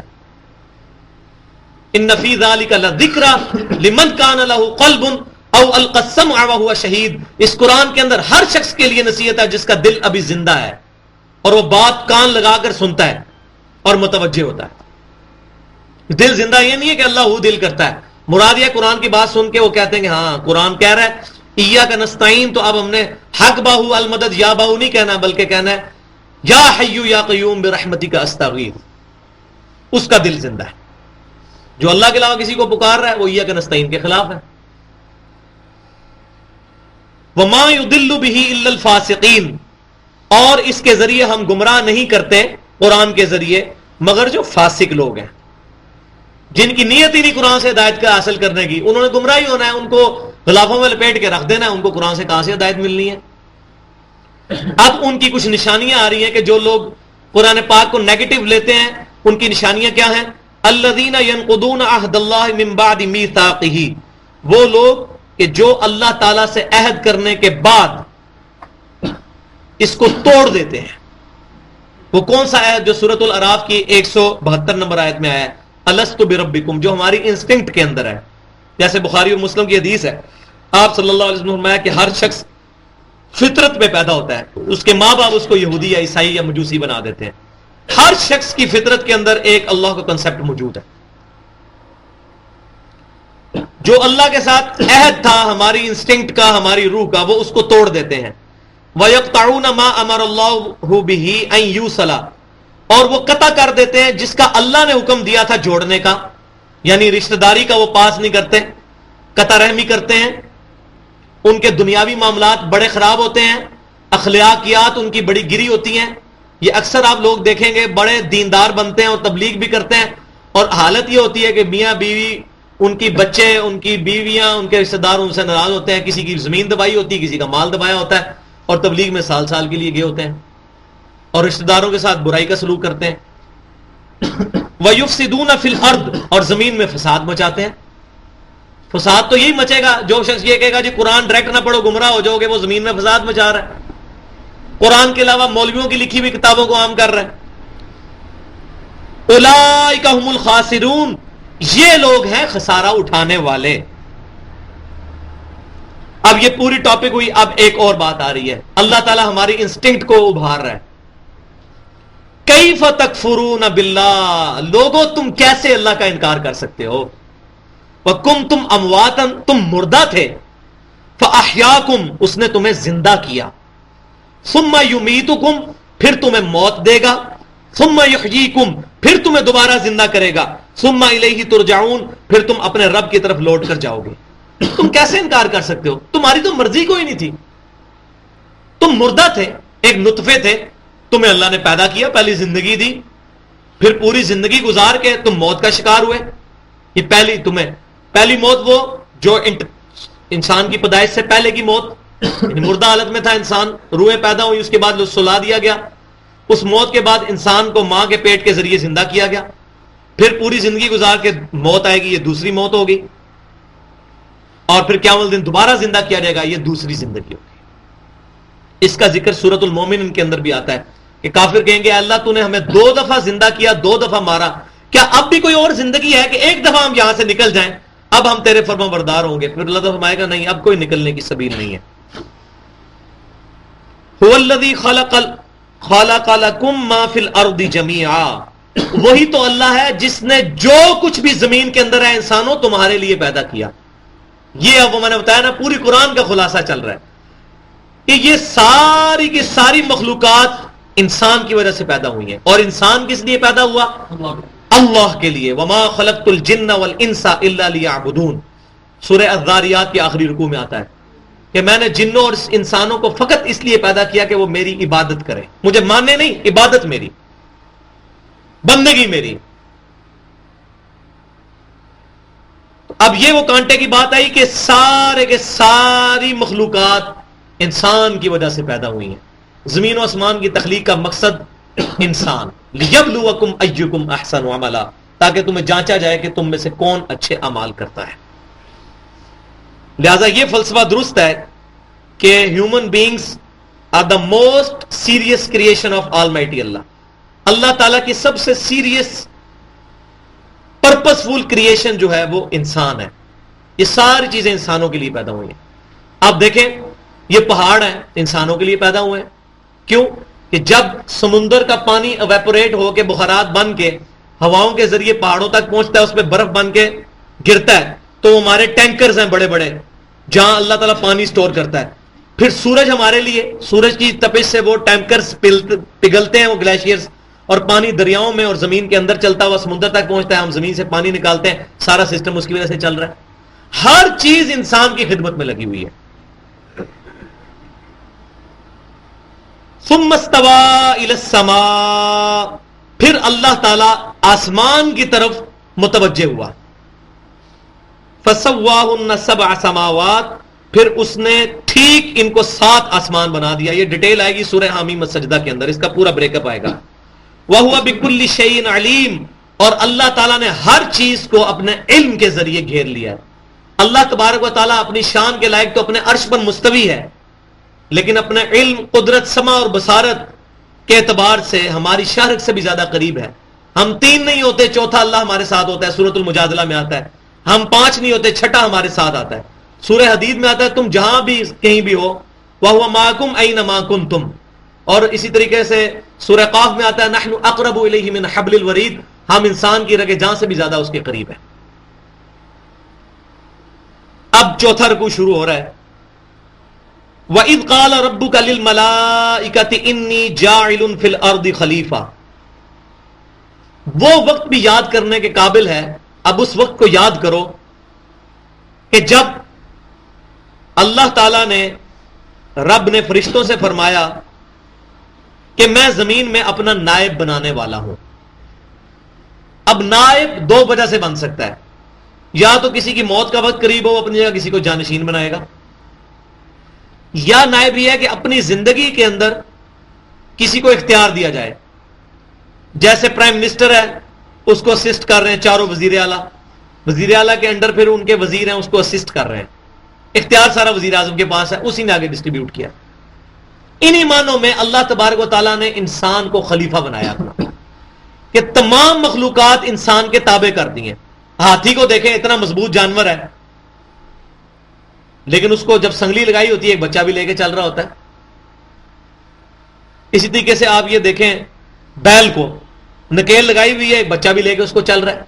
اگر بیل کو ذرا سی بھی سمجھ ہو یہ چھریاں جو ایسے لشکارے کر رہی ہیں یہ بڑی عید پہ ہمیں قربان کیا جائے گا، تو بیل تو پہلے ہی بھاگ جائے، اور اس کے اندر اتنی طاقت ہے اس کو بندے روک ہی نہ سکے، لیکن ہم اس کے پاؤں کے اندر رسی بھی ڈالتے ہیں، اس کو گرا لیتے ہیں، جب چھری چلا لیتے ہیں پھر اس کو پتا چلتا ہے، حالانکہ وہ دیکھ رہا ہوتا ہے اپنے سامنے ذبح ہوتے ہوئے۔ اتنی عقل نہیں ہے، کیوں؟ اللہ تعالیٰ نے انسان کے تابع کر دیا اس کو۔ تو اللہ تعالیٰ نے خلیفہ بنایا ہے انسان کو کہ اس کو اختیار دیا ہے تاکہ وہ اس اختیار کو استعمال کر کے اللہ تبارک و تعالیٰ کی معرفت حاصل کرے۔ کیوں کہ جانور جو ہیں اللہ نے ان کو عقل نہیں دی ہوئی، وہ اپنی انسٹنکٹ کے مطابق چل رہے ہیں، وہ جو خوف سے بچتے ہیں اپنی جبلت کی وجہ سے، عقل کی وجہ سے نہیں، ورنہ چھری دیکھ کے بھی بھاگ جائیں، یا ایسے آپ گولی ان کے سامنے کریں وہ بھاگ جائیں، اپنی جبلت کی وجہ سے۔ لیکن فرشتے ہیں اس کے برعکس، ان کو اللہ نے عقل دی ہے لیکن ان کے اندر برائی کا مادہ نہیں ہے۔ تو اللہ تبارک و تعالیٰ ایسی مخلوق پیدا کرنا چاہتا تھا کہ جس مخلوق کو میں برائی اور اچھائی فَأَلْهَمَهَا فُجُورَهَا وَتَقْوَاهَا، برائی اور اچھائی دونوں اس کے اندر ودیت کروں، اس کے باوجود وہ مجھے چوائس کرے، ایسا ہو کوئی جو میرے لیے مجھے چاہے۔ تو اللہ نے انسان کو پیدا کیا اور اس کو خلیفہ بنایا۔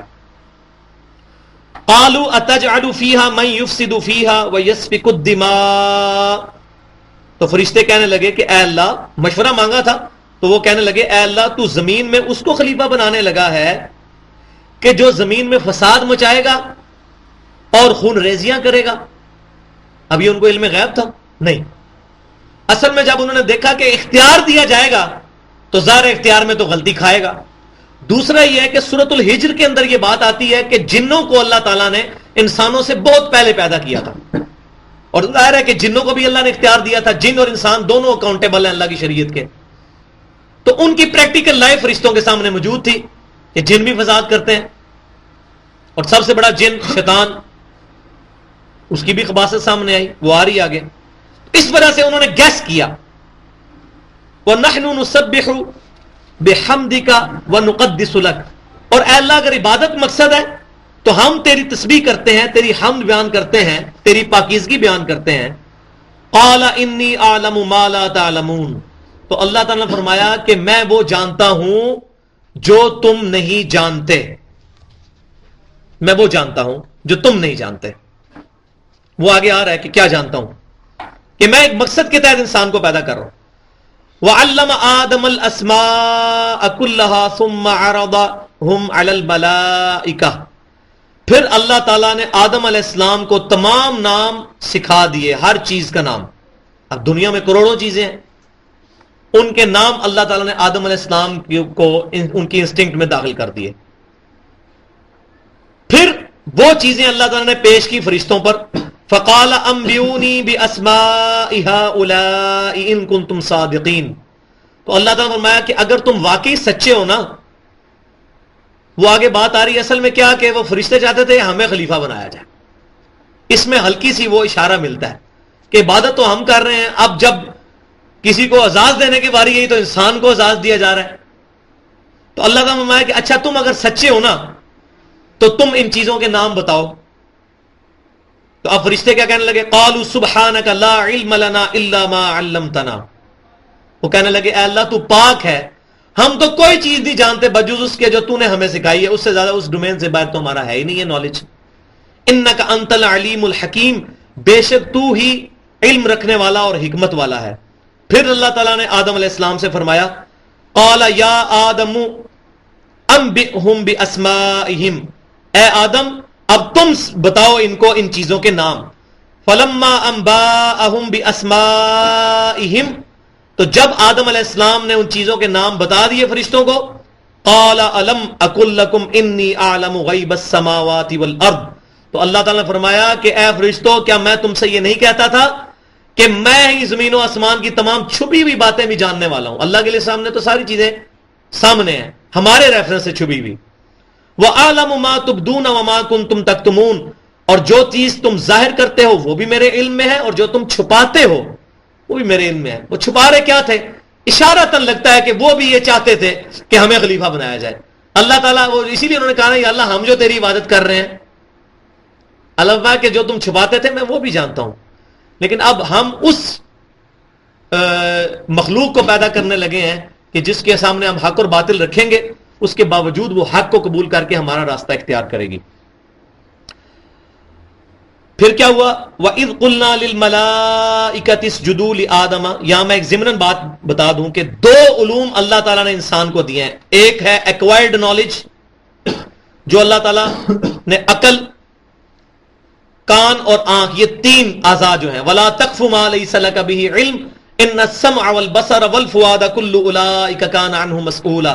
سورہ بنی اسرائیل کی 10 کمانڈمنٹس جو آتی ہیں ان میں 8ویں کمانڈ 36 نمبر آیت ہے یہ, کہ اے انسان کسی ایسی چیز کی پیروی مت کر جس کے بارے میں تجھے علم نہیں ہے, بے شک کان, آنکھیں اور دماغ جو تمہیں دیا اس کے بارے میں تم سے پوچھا جائے گا.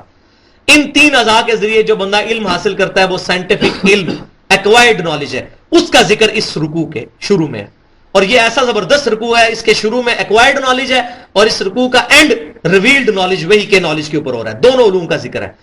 تو جیسے آم کی گٹھلی زمین میں بوئی جاتی ہے, اس کو پھل بننے کے لیے 8 سال چاہیے, اسی طریقے سے آدم علیہ السلام کے دماغ میں اللہ تعالیٰ نے وہ تمام علوم ڈال دیے تھے جن کو ایکسپلور ہونے کے لیے 10,000 سال چاہیے تھے. آج انسان کا وہ علم ایکسپلور ہو کر یہاں تک پہنچا ہے کہ ہم موبائل فون کے ذریعے ہزاروں میل دور بات کرتے ہیں, انٹرنیٹ آ گیا, ہوا میں اڑنے والے جہاز آ گئے. یہ تمام اسی وہ اسمائہم, جو چیزوں کے نام سکھائے تھے, انہی کا علوم جو ہے وہ سارا علم پھیل کر اب ایک تناور درخت بن چکا ہے, جو آدم علیہ السلام کے دماغ میں اللہ نے وہ چیز ڈالی تھی. تو ایکوائرڈ نالج کا یہاں پر ذکر آیا. اور جب کہا فرشتوں سے, جب ہم نے فرشتوں سے کہا اسجدوا لآدم, کہ آدم علیہ السلام کو اب سجدہ تعظیمی کرو, کیونکہ سجدہ عبادت کبھی بھی کسی کے لیے جائز نہیں رہا. پہلی امتوں میں سجدہ تعظیمی جائز تھا. قرآن میں موجود ہے کہ یوسف علیہ السلام کو ان کے والدین اور بھائیوں نے سجدہ کیا, اسی طریقے سے فرشتوں نے سجدہ کیا آدم علیہ السلام کو. یہ سجدہ تعظیمی تھا, عبادت کا نہیں. لیکن اس امت میں جہاں ختم نبوت آخری درجے میں ہوئی ہے کہ اب اللہ تعالیٰ کسی غیر نبی کے ساتھ کسی طریقے سے کشف اور اس کے ذریعے بات نہیں کرے گا, اسی طریقے سے توحید بھی آخری درجے میں اہتمام ہوا ہے کہ اب سجدہ تعظیمی بھی کسی کے لیے نہیں رہا. ایون نبی صلی اللہ علیہ وسلم نے بھی اس سے منع فرمایا. سنن نبی داؤد اور ابن ماجہ کے اندر صحیح حدیث موجود ہے کہ اگر میں سجدہ جائز سمجھتا تو بیویوں کو کہتا کہ خامدوں کو سجدہ کریں. تو آدم علیہ السلام کے لیے سجدے کا کہا گیا جب فرشتوں کو, فسجدوا, تو ان سب نے سجدہ کیا, الا ابلیس, مگر ابلیس, اس نے سجدہ نہیں کیا. وَكَانَ مِنَ الْكَافِرِينَ, اور پھر وہ کافروں میں ہو گیا, کیونکہ اللہ کا حکم نہیں مانا, وہ انکار کرنے والوں میں شامل ہو گیا. اور یہ ڈیٹیل سے ذکر آئے گا سورۃ الاعراف کے اندر, پوری وہ ڈیٹیل گفتگو یہاں کرنی ضروری نہیں ہے, اس وقت صرف اجمالاً بیان ہو رہا ہے. ہاں, ابا واستکبارا, اس نے تکبر کیا اور انکار کیا. وَكَانَ مِنَ الْكَافِرِينَ, اور کافروں میں سے ہو گیا. وَقُلْنَا يَا آدَمُ اسْكُنْ, ہم نے کہا کہ اے آدم تم رہو, انتا وزوجکا, تم اور تمہاری بیوی سکونت اختیار کرو, زوجک الجنہ, جنت کے اندر. وَكُلَا مِنْهَا رَغَدًا حَيْثُ شِئْتُمَا, اور اس جنت میں سے کھاؤ اور پیو جہاں سے تم چاہو. یہ اللہ تعالیٰ نے ایک سمجھے سیمولیشن پرفارم کی, ایک ٹرائل بیس کے اوپر ایک جنت کے باغ کے اندر رکھا, ایک چیز سکھانے کے لیے. اللہ نے ارادہ تو پہلے کیا تھا زمین میں فی الارض خلیفہ, تو جنت میں کیوں رکھا؟ اللہ کے ڈیوائن وزڈم میں یہ بات تھی کہ انسان نے الٹیمیٹلی زمین میں اترنا ہے. انسان کو ایک سکھانے کے لیے کہ اصل انسان کا دشمن کون ہے, ایک سیمولیشن, ایک ٹرائل سمجھے, ایک سٹیج ڈراما جس کو کہتے ہیں. ڈراما تو ہوتا ہے نا جھوٹا موٹا, یہ سچا ایک قسم کا اللہ تبارک تعالیٰ نے سیریل چلایا وہاں پر کہ تم اور تمہاری بیوی رہو جنت میں اور جہاں سے چاہو کھاؤ اور پیو. ولا تقربا هذه الشجرہ, اور اس درخت کے قریب مت جانا. اب یہ سکھایا جا رہا ہے کہ دنیا کے اندر بھی تمہیں بہت سی حلال چیزیں دی جائیں گی. دنیا کے اندر چند عورتیں حرام ہیں مرد کے لیے, باقی کروڑوں عورتوں کے ساتھ نکاح کرنا جائز ہے. ماں کے ساتھ نہیں ہو سکتا, بہن کے ساتھ نہیں ہو سکتا, پھوپھی کے ساتھ نہیں ہو سکتا، اسی طریقے سے چند ایک رشتے ہیں، باقی کروڑوں آپشن موجود ہیں، کروڑوں حلال ہیں اور چند حرام ہیں. تو ادھر بھی کیا اللہ تعالیٰ نے کیا کہ ساری چیزیں حلال ہیں، صرف ایک درخت کے قریب مت جانا. لہٰذا یہ عیسائیوں کا جو کنسیپٹ ہے کہ شریعت لعنت ہے، نعوذ باللہ، کہ انسان کے اوپر پابندی ہے، ایسا نہیں ہے. اتنی ساری چیزیں آپشن کھلے ہیں، صرف چند چیزوں پہ پابندی ہے. اس درخت کے قریب مت جانا، فَتَكُونَ مِنَ الظَّالِمِينَ، نہیں تو تم ہو جاؤ گے ظلم کرنے والوں میں. فَأَزَّلَّهُمَ الشَّيْطَانُ، پھر ان دونوں کو پھسلا دیا شیطان نے، صرف عورت کو نہیں. ٹیمپرڈ فارم میں تعریف شدہ انجیل کہتی ہے کہ عورت نے آدم علیہ السلام کو اکسایا تھا. اسی بنیاد میں ہمارے لوگ بھی کہتے ہیں بابا آدم نے بھی جڑا نعوذ باللہ بیوی نے، اللہ تعالیٰ نے فرمایا دونوں کو شیطان نے پھسلایا. فَأَخْرَجَاهُمَا مِمَّا كَانَ فِيهِ، پھر ان کو وہاں سے نکلوا دیا جس میں وہ دونوں تھے. وَقُلْنَا اهْبِطُوا بَعْضُكُمْ لِبَعْضٍ عَدُوٌّ، پھر ہم نے کہا کہ اتر جاؤ، آدم اور اس کی بیوی آپ زمین میں اتر جاؤ. تمہیں بس یہی بات سکھانی تھی، تمہارا اصل دشمن شیطان ہے، تمہارے لیے زیادہ تر چیزیں حلال ہوں گی، چند حرام ہوں گی، ان سے بچنا. دیکھو اب تمہیں انہوں نے شیطان نے الٹے راستے پہ چلایا، تو اب دیکھنا تم کہ تم دنیا کے اندر اب اتر جاؤ. اب تم میں سے بعض کے دشمن ہوں گے. اس دشمنی سے مراد شیطان کی انسان سے دشمنی بھی ہے اور انسان کی بھی انسان سے، کافر کی مسلمان سے. وَلَكُمْ فِي الْأَرْضِ مُسْتَقَرٌّ وَمَتَاعٌ إِلَىٰ حِينٍ، اور تمہارے لیے زمین کے اندر ایک ٹھکانہ ہے اور وقت مقررہ تک کے لیے زندگی گزارنے کا سامان وہاں پر موجود ہوگا. اب تمہارا یہاں پہ ٹرائل ہو گیا، اب تم دنیا کے اندر اس مشن کے اوپر چلے جاؤ. فَتَلَقَّى آدَمُ مِن رَبِّهِ كَلِمَاتٍ فَتَابَ عَلَيْهِ، پھر آدم علیہ السلام نے اپنے رب سے چند کلمات سیکھ لیے تو ہم نے ان کی توبہ قبول کر لی. اور وہ کلمات سورۃ الاعراف کی آیت نمبر 23 میں آتے ہیں، ربنا ظلمنا انفسنا وان لم تغفر لنا وترحمنا لنکونن من الخاسرین، اے رب ہمارے، ہم نے اپنی جانوں پر ظلم کیا، اگر تو نے ہمیں معاف نہ کیا تو ہم خسارہ پانے والوں میں سے ہو جائیں گے. یہ دعا اللہ تعالیٰ نے ان کو سکھا دی. یہاں پہ میں ضمناً عرض کر دوں، وہ جو ایک حدیث بیان کی جاتی ہے المستدرک للحاکم کے اندر کہ نبی صلی اللہ علیہ وسلم کے وسیلے کے ذریعے آدم علیہ السلام نے دعا کی اور ان کی توبہ قبول ہوئی، یہ حدیث اصول محدثین پر ضعیف ہے. بعض لوگ کہتے ہیں یہ جھوٹی بات ہے، جھوٹی بات نہیں ہے، حدیث موجود ہے. یہ المستدرک للحاکم 8956 حدیث کا مجموعہ ہے، اس کے اندر یہ حدیث موجود ہے. اس میں ضعیف حدیثیں بھی ہیں اور بعض من گڑت حدیثیں بھی ہیں اور صحیح حدیثیں بھی ہیں. تو جو صحیح حدیث ہوگی اصول محدثین پر، پہلے 300 سال کے جو مسلمان ہیں ان کے کہنے کے اوپر، اس اصول کے اوپر وہ حدیث ضعیف ہے. اصل یہ چیز ہے، قرآن کے اندر وہ طریقہ بتا دیا، یہ دعا تھی. فتاب علیہ، تو ہم نے ان کی توبہ قبول کر دی. انہ هو التواب الرحیم، بے شک وہی ہے توبہ قبول کرنے والا اور رحم فرمانے والا. قلنا اهبطوا منها جميعا، ہم نے حکم دیا کہ تم سب کے سب اب اس جنت سے اتر جاؤ. یعنی اب یہ سب کے سب سے مراد یہ ہے کہ تمہاری ساری اولاد، اب تم دنیا کے اندر رہو گے. اب وہ دوسرے ریویلڈ نالج کا ذکر آ رہا ہے جو وحی کا علم ہے، قرآن اور سنت کا علم. فَإِمَّا يَأْتِيَنَّكُم مِّنِّي هُدًى، تو دیکھو اے انسانوں، اب تم زمین پر اتر جاؤ، جب کبھی بھی میری طرف سے کوئی ہدایت تمہارے پاس آئے گی، میں اپنے رسول بھیجوں گا وقت. فَمَن تَبِعَ ہدایا، تو جو کوئی اتباع کرے گا اس ہدایت کی، یعنی رسولوں کی اور ان کی کتابوں کی، فلا خوف علیہم ولا هم یحزنون، تو نہ اس پر کوئی خوف ہوگا اور نہ کوئی غم ہوگا قیامت والے دن. جو بھی اب اس ریویلڈ نالج کی کتاب و سنت کی پیروی کرے گا. اور اسی طریقے کو نبی صلی اللہ علیہ وسلم نے اسی بات کو ارشاد فرمایا المستدرک للحاکم کی صحیح حدیث ہے کتاب العلم چیپٹر میں 318 نمبر انٹرنیشنل نمبرنگ کے مطابق. آپ صلی اللہ علیہ وسلم نے حجت الوداع کے موقع پر فرمایا کہ میں تم میں دو ایسی چیزیں چھوڑ کے جا رہا ہوں جن کو مضبوطی سے پکڑ لو گے کبھی گمراہ نہیں ہوگے، ایک اللہ کی کتاب اور دوسرے اس کے رسول صلی اللہ علیہ وسلم کی سنت، اور سنت وہ ہوگی جو صحیح احادیث سے ڈرائیو ہوگی. تو آپ صلی اللہ علیہ وسلم نے بھی ریویلڈ نالج کے حوالے ہمیں کیا. والذین کفروا، اور جو لوگ پھر اس ریویلڈ نالج سے کفر کریں گے، وکذبوا بآیاتنا، اور جھٹلائیں گے ہماری آیات کو، اولئک اصحاب النار، وہی ہوں گے پھر دوزخ والے لوگ، آگ والے لوگ، ہم فیہا خالدون، وہ اس میں رہیں گے ہمیشہ ہمیشہ. تو یہ الحمدللہ ہمارے 2 رکوع مکمل ہوئے ہیں تقریباً 57-58 منٹ کے اندر. انشاءاللہ تعالی آگے جو رکوع آ رہے ہیں، اگلا ایک رکوع بہت امپورٹنٹ اس اعتبار سے کہ سابقہ امت مسلمہ جو ہے، یعنی کہ بنی اسرائیل، اس امت مسلمہ کو دعوت دی جا رہی ہے حق کی، اور پھر اس کے بعد تقریباً 9 رکوع کے اندر ان کی خرابیاں گنوا کر اللہ نے ان پر مقدمہ قائم کیا ہے پھر الٹیمیٹلی اللہ تعالیٰ نے فرمایا کہ اب ہم 2000 سال سے جو نبوت کا تاج بنی اسرائیل کے سر پہ تھا وہ اب ہم اتار کر بنو اسماعیل کے سر پر رکھ رہے ہیں اور نئی امت کھڑی کر رہے ہیں جس کا سب سے بڑا جو سمبل ہے اور تاج پوشی کی علامت یہ ہے کہ اب ہم قبلہ 2000 سال سے جو تھا بیت المقدس وہ چینج کر کے خانہ کعبہ، یہ مسلمانوں کی تاج پوشی ہوئی ہے کہ اب نئی امت کھڑی ہوگی قیامت تک، اب خانہ کعبہ جو ہے قبلہ ہے۔ الحمدللہ یہ قرآن پاک کی انٹرسٹنگ ترین رکوع ہیں، اور یہ وہ رکوع ہیں جو آج لوگوں کی غیر مسلموں کے مسلمان ہونے کا سبب بننے والی چیزوں میں سے بھی ہیں۔ اللہ تعالیٰ سے دعا ہے کہ جو کچھ میں نے بیان کیا اس میں حق بات ہمارے دلوں میں راسخ فرمائے، جو کوئی غلط بات میرے منہ سے نکلی وہ ہمارے دلوں سے محو کر دے، کتاب و سنت کی تعلیمات پر عمل کرنے کی توفیق عطا فرمائے۔ سبحانک اللہم و بحمدک، اشہد ان لا الہ الا انت، استغفرک و اتوب الیک، وما علینا الا البلاغ المبین۔